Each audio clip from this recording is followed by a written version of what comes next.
For more on this, joining me now, Paul Lasley, travel radio host and also writes for ontravel.com, live from Los Angeles. Paul, good to see you. Travel supports 14 million jobs here in America. How big is this impact of the shutdown going to have? It's going to be a big impact, and there's no question about it. And, you know, your report earlier talking about the disappointment in tourism, there's sort of a psyche out there, and the last thing you want is a lot of tourists who are going to come to the United States and support our economy. This is an amazing support to the economy that's come out just in the last year or two through the efforts of people like Roger Dow, talking about the amount of money that tourists contribute to our economy. And if they start getting, you know, a little nervous and saying, well, maybe I'll pass going to the U.S., everything's liable to be closed when I get there, that's not good news for our economy. I want to show our viewers a graphic in terms of what the impact is going to be and try to illustrate it. Tourists obviously come to the U.S., they spend money, first of all, to get here. When they get here, they spend money staying here. Then they buy things and they take it back. 70 million international visitors are predicted to come this year. And I want to ask you about the revenue that the U.S. economy potentially could lose, because it's obviously not 100%, but there's a certain amount of revenue, and ultimately that will end up eating into profits, and the profits ultimately eats into the economy. Well, it really depends on how you look at it, but the fact is, yes, it's a huge revenue earner for the United States. This is something that can't be outsourced, so it's a very, very good industry to have here. You know, one figure that really struck me was that domestically, we have about 400 national parks in the United States. They, in October of last year, generated $76 million to local economies. That's just one instance, and that's just for 1 month.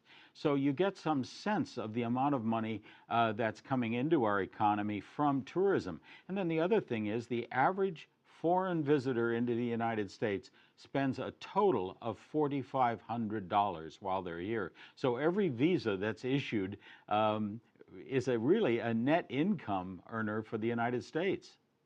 I've got emails from around the world, from Hong Kong to London, even here in the U.S., and everyone pretty much agrees this whole thing is embarrassing to the United States. Do you think the damage has already been done, at least to the U.S. image? Well, you know, that's very difficult to assess. The United States does have a tremendous image overseas, and this new effort called Brand USA has done a lot to increase that image. But yeah, you know, anything like this, tourism is such an ephemeral business, and it depends upon people's dreams. I think people will always want to come to the United States and see these iconic monuments, but it doesn't help a situation to have something like this going on. And you know, the irony is Congress, which is doing all of this, is getting paid anyway. That's a whole nother discussion we can have. I want to ask you, though, look, if you're sitting in Europe or you're sitting in Asia and you've planned a trip to the U.S. or to our nation's capital to visit the monuments and museums you're talking about, and you say, wait a minute, I'm supposed to go tomorrow. Should you just cancel the trip altogether and wait until this thing passes over? And I don't know, maybe it's hard to get refunds or changes. I don't know what you do as a travel planner.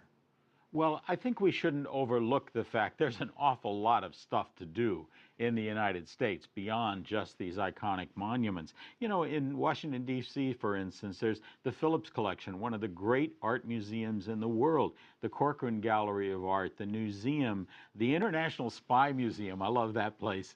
You can spend hours in there. There are a lot of things to see and do there.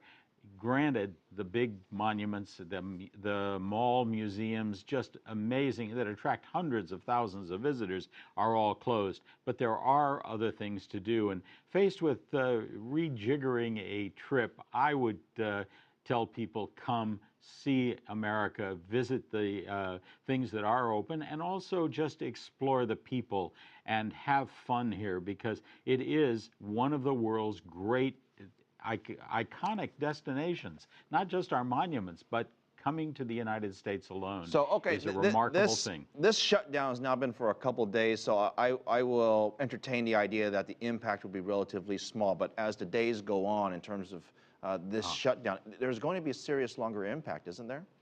No question. The last time, you know, people have talked about the previous government shutdown, which was, I don't know, 20 years or so ago, there were 200,000 visa applications or passport applications unprocessed. Tourism took a huge hit. Now, the only good thing about that was historically, all of these travel entities, airlines and everybody else, started reducing prices to try and jumpstart tourism again. But that's just wishful thinking. We don't know where the economy is going to go on this. But there's no question, the longer it goes on, the bigger the hit. And eventually, no matter what I say or anyone says, people are going to say, hey, you know, I'm not going to go to the U.S. this year. Maybe I'll put that off for 5 years until they get their act together or something. You never know. Or they might go to LA to visit you. Paul Lasley, thank you. You're all welcome.